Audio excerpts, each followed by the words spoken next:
Aloha, and welcome to another Candid Conversation. Today, we're joined after a long hiatus by Bruce Baker in Edmonton, Alberta.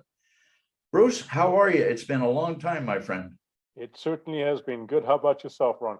So far, so good. I'm noticing that your beard is starting to look a little bit more like mine. What great color to have, right? It's been some time. So how about you bring everybody up to speed as to what you've been doing and where you were and where you are? Yeah, absolutely. So where I was prior to our last conversation was, doing the business building projects, working with clients to direct, coach, guide, implement was a big part of it. Of course, implementing those solutions. Until the summer, very recently, I'd been approached by several of my clients, and then two new clients or new prospects, I should say, that had asked me if I would consider being a temporary, one of them called it, which I've adopted, called a temporary CEO for hire. And so I obviously muddled with that a little bit, and there were certainly certain implications I had to consider, but eventually decided to take the plunge and decided to help two relatively significant businesses, national businesses here in Canada. And it's been approximately 5 months that I've been working with both companies. Now, of course, by nature of the project being a CEO for hire is certainly time intensive, both emotionally and physically, but very rewarding at the same time. So I've been doing that for the last couple of months, and it has been very rewarding, very busy to say the least, but also a ton of learning and personal insight in not necessarily into myself per se, but in why businesses struggle the most. And it's always been more of a theory, an assumption, I should say, but regardless of size business, it always comes back to one thing, and that's the leadership component and being able to coordinate and rally human resources around in order to achieve or deliver results. And once I can come in, I can stabilize that.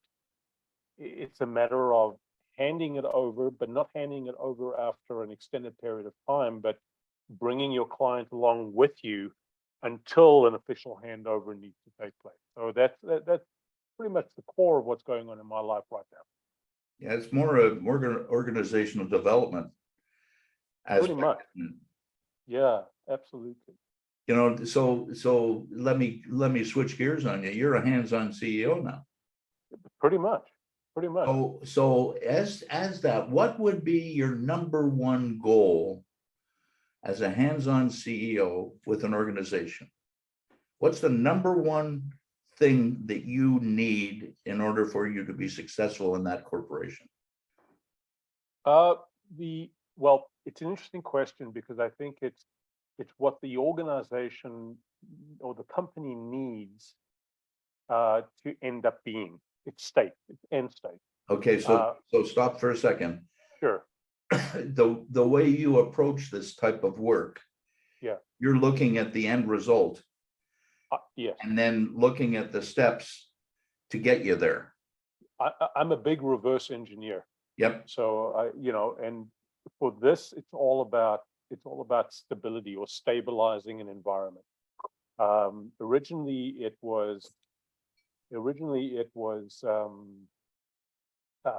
all about implementing systems or design, build, implementing systems. It's one thing that when we look at change management as an example, it's one thing to implement, quote unquote, a new tool. It's another thing for humans to rally around that and accept it, use it, which changes behavior and changes culture. So the biggest challenge that companies have today is the means to, once something is designed, built, and implemented, is to make it stick. And for it to be sticking over the long term, it needs some solid leadership to achieve that. Now, as you and I both know, leadership is not just caught and evolve overnight. It takes time. It's more of an emotional game than it is anything else. I think that's the ultimate outcome I'd like to see. Yeah, it fundamentally comes down to the culture that you're trying to create, doesn't it? It is absolutely, and then again, that is a lot of my clients ask, how do I get to lead like you do? How do I get to influence people like you do to get them to do stuff that I want them to do? And that's the plainest way I can put it. And that is essentially the biggest challenge they have. At least they're acknowledging it. That opens the door. Yes. It's funny. One of the things I did very early on in my life was work with delinquent boys in a prison. Yeah. And I did personality profiling, psychologically profiling, so that we could determine treatment programs. Mm. And I used to tease that was perfect training for me for this industry, because everybody in here is a bunch of delinquents, right? Yeah. Yeah. But to mergers and acquisitions, another path, same place. It's easy to merge. It's easy to acquire. Yeah. It's really difficult to merge. Oh, yeah. And fundamentally, it's because you're taking the cultures of two different companies and putting them together, and it's creating a new one. Yeah. So you go in, the owner says, well, gee, how, Bruce, are you able to do that? And I'm not. I can't give that to him. You can't give it to him. You can show him, you can do the old training and teaching, coaching thing. Yeah. But they've got to live it with you. Yes. Oh, yes. And that transfer from you to them, that's a trick. Yeah, it is, and it's something, again, not that I wasn't doing it as much before as I'm doing it now, but it's that you've got to be prepared to succeed and fail with them without worrying too much about being the subject matter expert 24/7. And that's the key to sustaining this and making it successful, and eventually allowing them to make it theirs. I guess fundamentally it comes down to trust. Huge. So I used to do a lot of the quote, I called it rent a manager. Yeah. I'd go into a place and I'd do a discovery, a review, and what we used to call them, what keeps you awake at night? What are your pain points? What are your sore spots? And we'd identify them and prioritize them, and then define and describe how we need to go and fix that. Yeah. And then I would do it in pieces, maybe a week, a month, maybe twice a month, but always a gap. Because as you know, I'm an impatient son of a gun. So if I was there every day, it's like a Chinese torture. I'm going to be, sooner or later, I'm going to be running over you, because come on now, let's go. Come on, what's the matter? If I'm gapping it, there will be progress. So I don't get as anxious.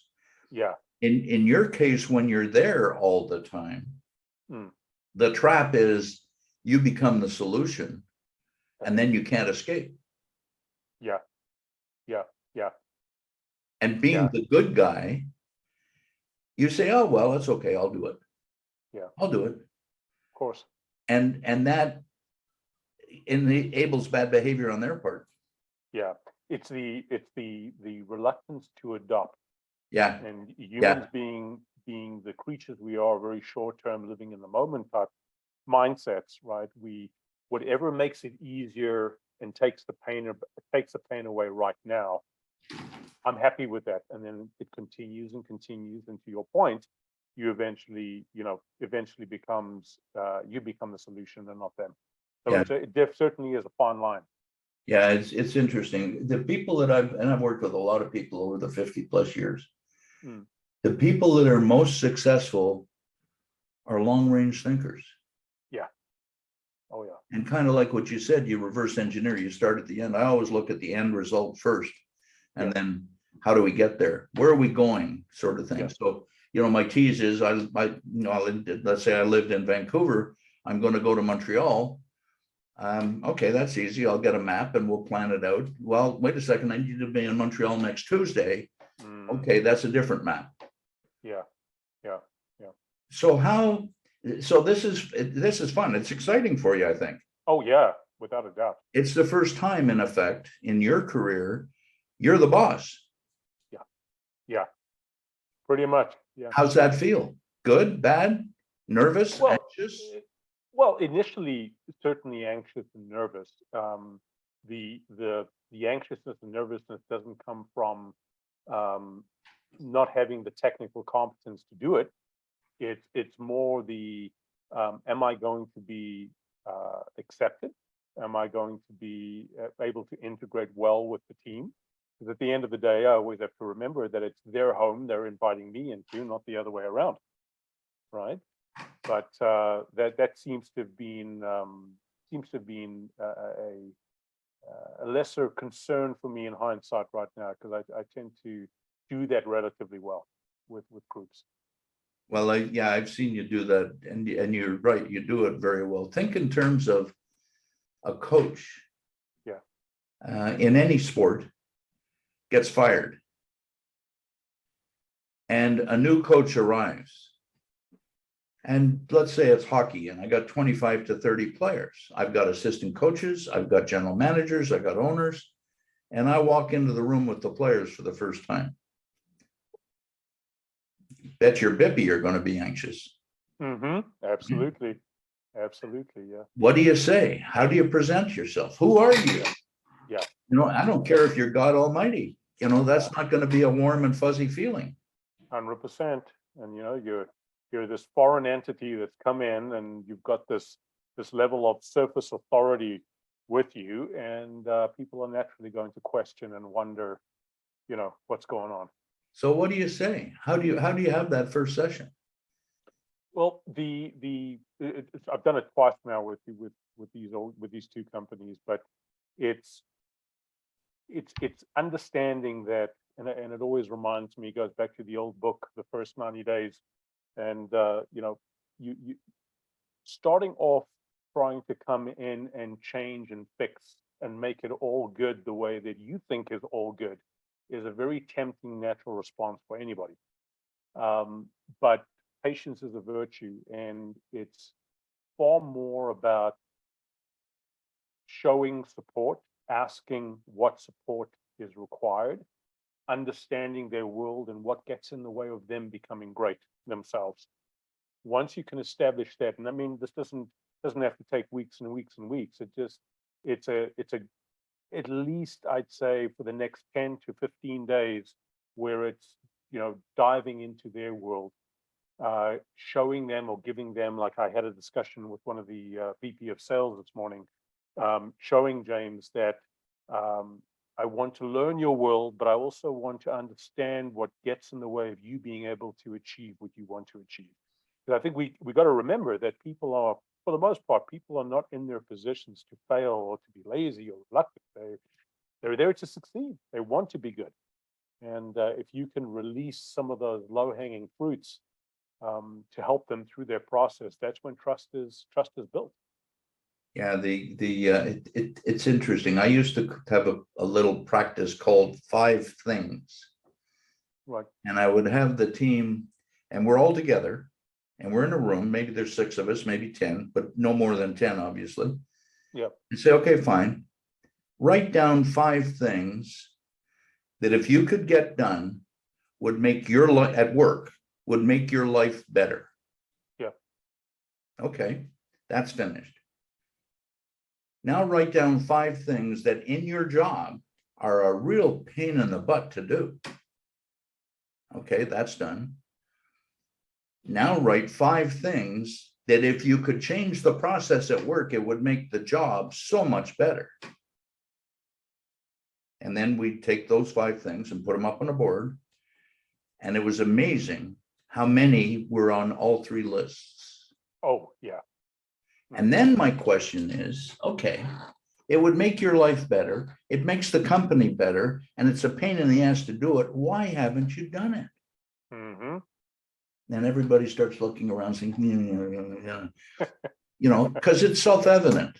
Yes, very much so. But we're creatures of habit. We kind of get to our comfort zone, don't we? We do. And once we're there, don't mess.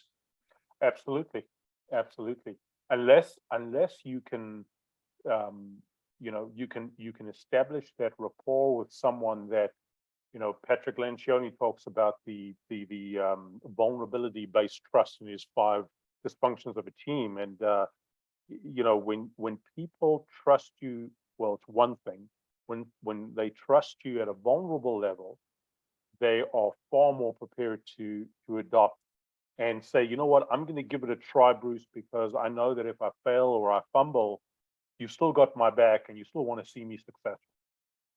That's the key.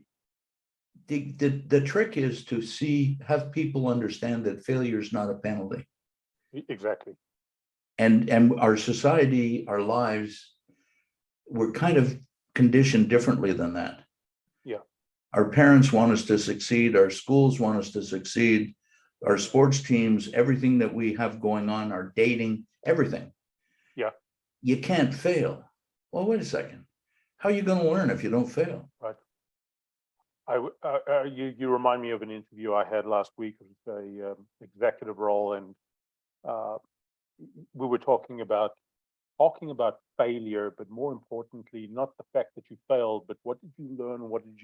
How did you become better as a result? And I was kidding around with the guy, and eventually I said to him, I said, at the end of the day, this is going to sound counterintuitive, but you're not sitting here applying for this great opportunity with this great company because you've succeeded. You're sitting here because you failed.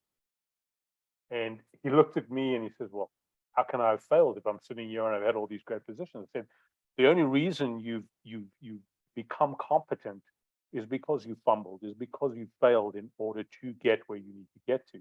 And it's quite profound because, you talk about programming and how the very thing that makes us better and makes us succeed is absolute taboo in society. So we avoid it. Right? It's true. Yeah. It's true. I don't like going around in too many different personal places, but my daughter was, for the 3 or 4 years at a school that she was at, teacher of the month, teacher of the year, almost all the time, because she's good at what she does. No doubt. And she changed schools. And it's been about a month. And she hasn't bonded yet to the students the way she had in her previous school. And it was bothering the heck out of her. And last week, the 4th weekend, I think maybe it was the 5th, kids would in the playground come up and put their arms around her and hug her. And I said, well, you're finally there, aren't you? She said, I guess so. I said, does it feel more comfortable? She said, yes. Are you less anxious going to school? Yes. Are you sleeping better? Yes. So what did you do to make that happen? I don't know. So sure you do. Let's talk about it. And so, but it's the same kind of thing, everybody that you're working with is successful. That's why they're working at that company. Right. 100%.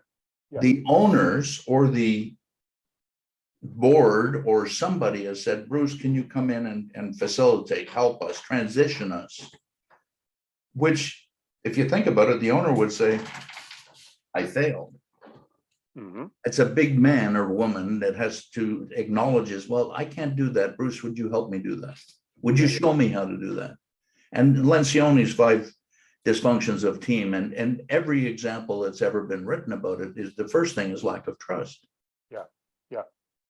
And that's a personal style. Yeah. And now we're into what your education is, psychology and applied psychiatry and all the rest of that stuff. Getting people to acknowledge that they need help. That's the first issue. Getting them to be able to communicate to you, what they believe is that they need the help on is the second issue. Yeah. And that's a conversation, isn't it? It is. You remind me of a client that I picked up in during COVID, and long story short, she was in a great deal of trauma and stress. Business was about to close down, and in hindsight, she learned and she realized the impact of a mistake. And what I mean by that is when I first connected with her, it was all about how terrible, how useless, how much she had failed, and her 35, 40 years in business and came to this point and she had nothing left. And I, I try to console her by saying that, the fact that you contacted me and we're talking right now means that you've reached a certain point where you don't know the alternative, or at least you can't see the alternative right now. But in order for you to be able to move forward and save your business, you've got to have come to this point where you have hit this, this roadblock, this brick wall. The mistake has been made, or the failure is evident, and you are actually succeeding. Now, at that point, she looks at me like, she responds by saying, "Well, you're just trying to make me feel good." And I said, "Well, not necessarily, but humor me and go with me on this, and then we'll talk again in about a year from now." And it indeed ended up being that way, where I said, if you didn't get to that point, what would it have been like at this stage? If you didn't acknowledge that you couldn't go any further without someone being able to clear things or clear up the fog for you, you wouldn't have been at this point. But you had to have got there first in order to get to the next step. Today, she's in a very different situation, very positive situation, thank goodness. But that's essentially what people need to realize, is that everything is a building block, right? I climb up Mount Everest not just in one go. I move from one substation to another, and each one is a success in itself. And that's the same when it comes to mistakes or comes to fumbling as we move forward. The other part of that is you can't miss a step. No, exactly. It really kind of reminded of mathematics, arithmetic. Yeah, If you don't know how to add and subtract, you're never going to be able to multiply and divide. 100%. If you can't do those four, you're never going to get to calculus or trigonometry. And you can't step. And in school, it's a perfect analogy, I think. In school, a lot of kids hide. Yeah. They're afraid to ask for fear it shows their ignorance. 100%. And, I'm grade one. I was in a new school. I'm young for the grade. And I'm told where to go. And I go and I get in the room.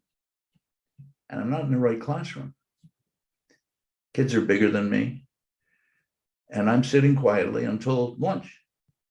And everybody's leaving. The teacher comes up to me. She says, "I don't recognize you. What's your name?" Mm-hmm. And so I told her, "What grade are you in?" "Grade one." "This is grade two."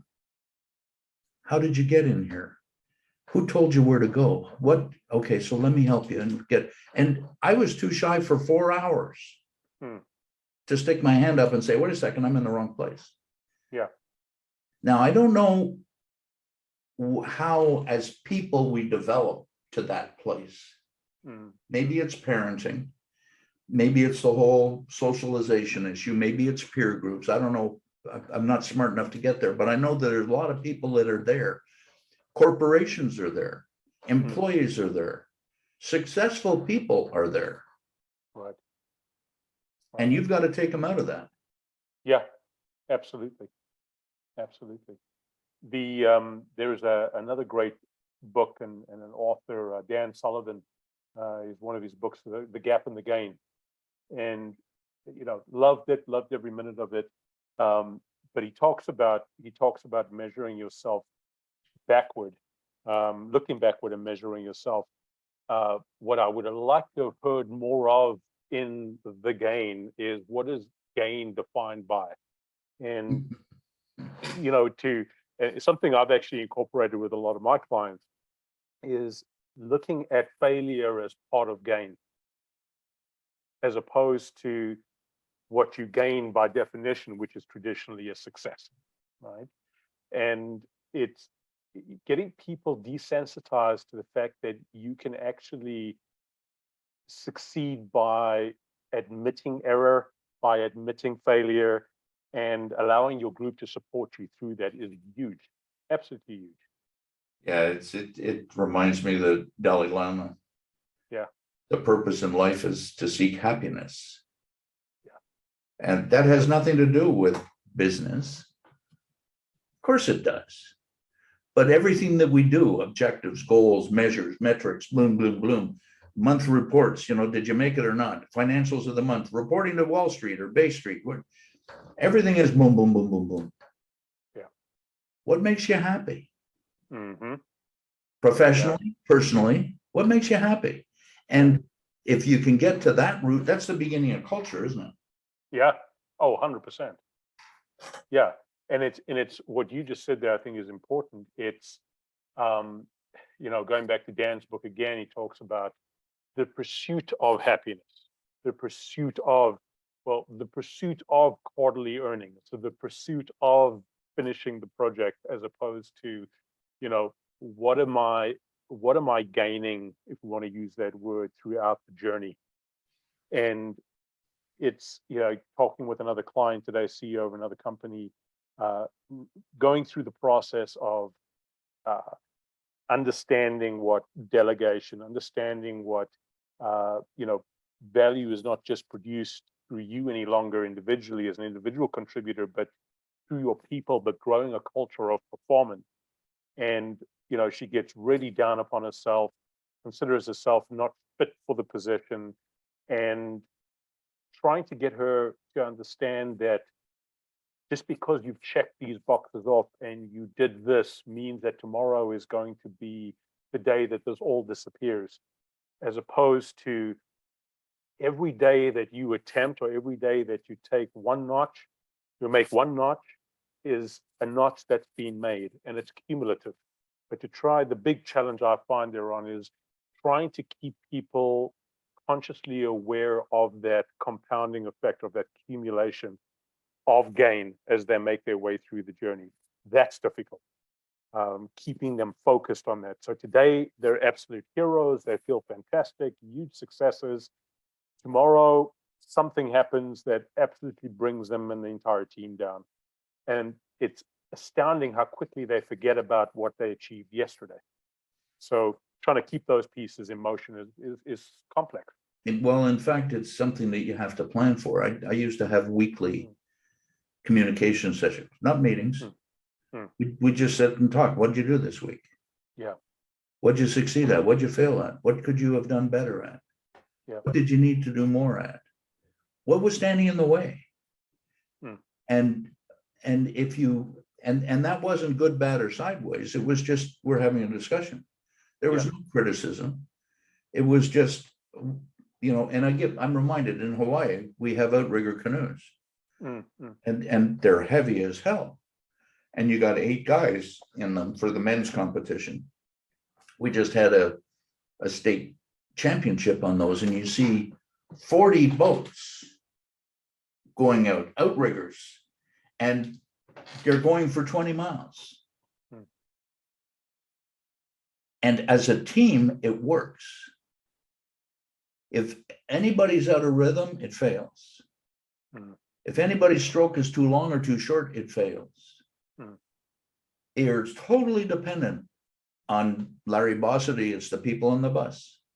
Yeah, Now in yeah. business, it's not physical like that canoe, like the Sure.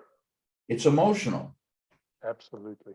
And again, it goes back to me not wanting to stick my hand up, having the VP of finance asking for help from the VP of sales, or the VP of sales asking for help from the VP of parts and service. Mm.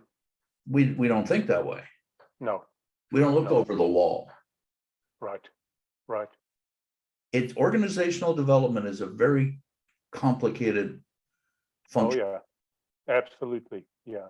But without trying to oversimplify it, it goes back to, do you have my back? Am I important enough to you that you'll give me the opportunity to grow? to learn and grow, right? And over and over again, it's about these, for me at least, in my practice, it's about trying to desensitize an environment to the point where they want to say, I'm struggling, as opposed to, how long can I keep this quiet, right? And that, as we know, that certainly doesn't make for a healthy recipe. No, and the other, it's kind of like what we do with Learning Without Scars, Bruce. Too many people get to work after they leave school and they figure that's the end of learning. Yeah. In fact, that's when it starts. Mm-hmm. And to get people, I ran classes for 40 years with 20 to 30 people in a class, and I would always ask, how many of you read a book in the last 30 days? And very few people would stick their hands up. I would go back to once a year, and just about everybody, almost out of embarrassment, would stick their hand up. Whether they did or not, I don't know, but they stuck their hand up to get me off their butt, right? Things are changing so fast in the world around us today. Mm. Jack Welch is famous for saying, when the world around you is changing faster than you are, the end is near. Yes. And artificial intelligence and telematics and virtual reality and data analytics and all of this stuff. Yeah. And generationally, I was talking with somebody earlier today who's not yet 40, and I'm close to 76 now. And I'm saying, I'm part of the boomers, you're part of the millennials. He objected violently. I'm not a millennial. I said, no, you're of that age block. That doesn't mean that you are, but that age block, like I'm a boomer and I'm not, but I'm part of that block. Mm-hmm. You're much more amenable to trying new things than my generation. Yeah. And then you go down to the Gen X's and Gen Z's. You're not changing something, get out of the way. I'm not wasting my time here. Mm-hmm. So there's something else that organizational development, leadership, culture has to acknowledge. One of the things that he said that I found really perceptive, he's driving the purchasing and inventory management and freight logistics and a very complicated part in a major manufacturer. And he's got a new employee who's only been there 2 or 3 months. He said, I love the fresh eyes. I love the questions. And I want to make sure, I told her, I said, you ask questions. It doesn't matter. If we can't explain it to you, that's our problem, not yours. But keep asking those questions. And I said to him, okay, so let's say you got 10 employees.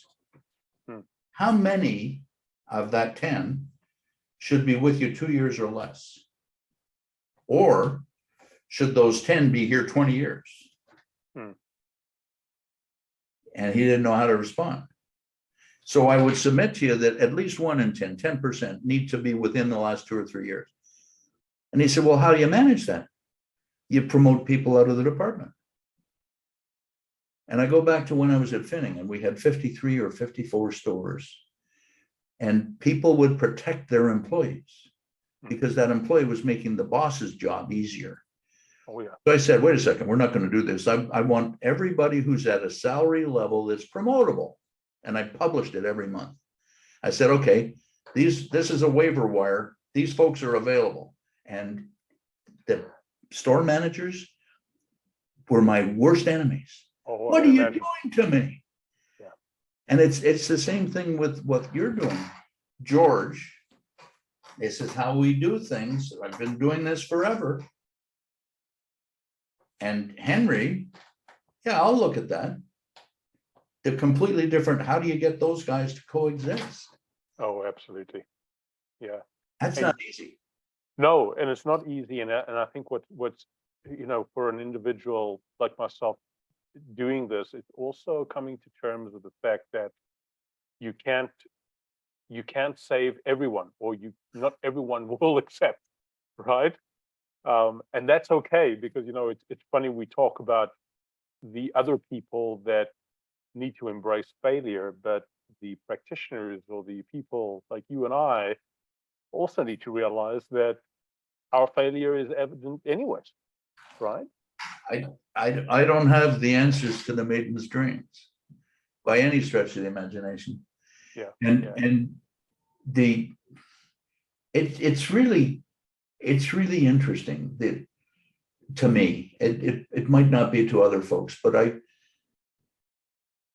I'm a problem solver. I'm a fixer. I'm a typical guy. Hmm. Women communicate much more effectively. I'm not asking you to solve my problem. I just want you to listen to my feelings. Yeah. And I'm a things person, Hmm. not a feelings person. Right. Although as a teacher, I have to be both, right? Yeah. Yeah. So it's these hats that you have to wear. Joel Barker, who brought in the term paradigm back in the 70s and 80s, defined leadership as somebody who took you to a place that you wouldn't have gone by yourself. Hmm. And Colin Powell defined his leadership by, I'm going over that hill. Who's going to follow me? And he said, if I'm a successful leader, they're all going to follow me. Well, with his job description as the chairman of the Joint Chiefs of Staff, I want a little bit more information before I follow you over that hill. Hmm. And it's interesting. Today, I was reading about Jimmy Stewart, the actor, who ended up as a brigadier general in the Air Force, which I didn't know. Started as a pilot privately, joined the Air Force during World War II, and in 4 years went from private to colonel, and was a squadron leader and bombing of Germany and one of the most dangerous functions. Never knew any of that stuff. And one of his children was killed in Vietnam, and he was in the National Guard at the time. He went to Vietnam and flew missions against the Viet Cong, kind of as his way of freeing his head that his son was gone. Yeah. Again, the vice president of sales, we get magnificent results. We get a lot of sales. Our sales numbers are always going up. What's your market share? It's going down. You're the beneficiary of a wonderful market. You're not doing any better this month than you did last month. Yeah. Yeah. So the performance review, those discussions with the people, again, that communications once a week. What did I do well at this week? Yeah. We don't give ourselves time to have that checkpoint. Completely agree with you. Yeah. Yeah. No, absolutely. And I think that's why metrics become so powerful. We're all seeking something like that. I had a coach when I was swimming. His name was Gil. And he was always on my butt about working harder, spending more time, doing more things. I remember an interview with Larry Bird and Magic Johnson, basketball players, right? Right. And Bird saying, I did 700 shots today. I've had about enough. Then he would think to himself, well, Johnson's probably doing 800. I'm going to stick him to do another 100. And those two guys measured against each other. And they were fierce competitors. Yeah. From college all the way through retirement. Yet the men became really good friends. On the basketball court, it's a war. Yeah. Off the basketball court, we're friends. Between the walls of the business, I can be critical of your performance. Outside, I can be your best friend. Oh, absolutely. That's hard to do. I had an owner that, tells my wife, the reason I got your husband around is because he does the hard stuff with the people that I can't do. And I said, what kind of malarkey is that? Just be honest. Yeah. Tell people the truth. Yeah. Yeah. They know it. A heck of a lot earlier than you do. They know whether they're doing the job or not. Absolutely. They're not fools. Yeah. We give them credit. Yeah. And that's another piece that the owner has problems with, but you don't. Right. Right. But it's that, the level of, I ask business owners, CEOs, it doesn't even have to be owners of businesses, but senior leaders of others, um, what is the biggest fear? What are the biggest consequences? And I take them to a point where, they can't really respond anymore, saying, well, could it get worse? Could it get worse? Could it get worse? And well, if that's the biggest fear, and that's the biggest consequence, um, what would happen then if that occurred? Well, this could happen, or that could happen. Okay, so what if that happens? And we go through this exercise to a point where, well, I guess it's not such a big deal after all. And I say, well, okay, then why not be in front of that person right now and talk to them about whether it's a behavioral issue, whether it's a technical performance issue, and it tends to take them down a notch, and they're a little bit more confident and happy about, or comfortable with dealing with stuff like that. But there's still this underlying, and I haven't identified it yet, but there's still this underlying fear that they just still do not want to confront it. And I guess that's the challenge, and that's something that we have to resolve for people. So I used to ask people that I worked with 3 questions, 2, 3 times a year, more frequently if I didn't like the answers. What do I do that you like that I do and you want me to continue? What do I do that you don't like that I do and you want me to stop? What do I do that you don't know why I do it, because it really doesn't matter? And it was remarkable. The first time I went, I did this at Finning when I arrived. I'm from Quebec, from French Canada. I'm an import and I'm a boss. There were 50 other guys that could have taken my job, but they hired me. And the people that I'm working with, at the beginning, they weren't sure. And when I started asking those questions, they didn't know what to do with them. What do I do that you like that I do? Well, I don't know. You have to think about that. So in that particular environment, okay, what they did to introduce me, I might have told you this story years ago. We went up the coast to the Sunshine Coast. The company had helicopters, so they took us up by helicopter. There's 50 guys plus guys. And in the morning we fished, salmon fishing. You're out on boats. So you're getting to know people in small groups, because you couldn't all go in one boat. And I think we had 4 or 5 in a boat. So we had 10 boats or something. So we rotated around. We did this for 3 days, Bruce. In the afternoon, we met and we talked about business issues. And in the evening, we ate dinner, we drank, and we told lies. And the second day, it became painfully obvious to me that they didn't want me anywhere near that place. So that night, I said, okay, fine.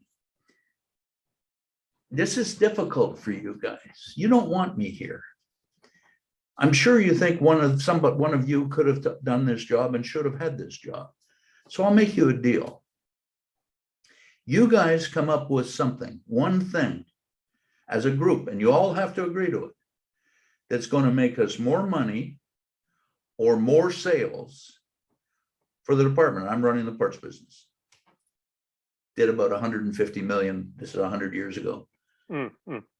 And oh, geez, you thought I'd given them candy. And I left and let them go. The next day, it's the 3rd day, we're leaving the following morning. And I said, okay, have you got something? They said, yes. Okay, so and that was the 3rd night. We're drinking and they were talking about, so they gave me one thing that was going to make more money for the company that they all agreed with.